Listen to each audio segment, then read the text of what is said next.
welcome to Home Science Experiments with Mark Graham. Today I'm going to talk to you about exploding custard. And no, I'm not talking about your prepared pudding and dessert that you'd have. I'm talking to you about custard powder.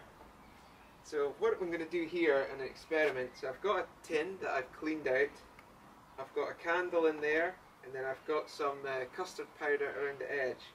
I've then drilled a hole and I have this pipe here which we're going to use to blow down, and that's going to introduce oxygen, which is a key ingredient for fire.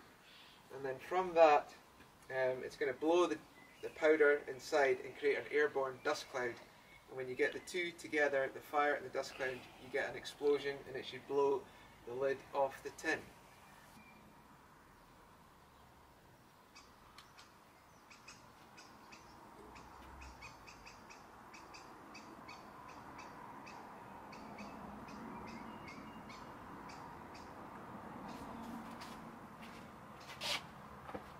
Treat a safe distance. There we go. That worked well this time. So that was the experiment there. You saw the lid, that it was quite hard pressed down. It's actually popped up with the reaction inside the tin. So I hope that makes you think next time there's a custard explosion or a fire in a custard factory, you have to look out for that. Okay, keep watching and we look forward to seeing you in the next episode.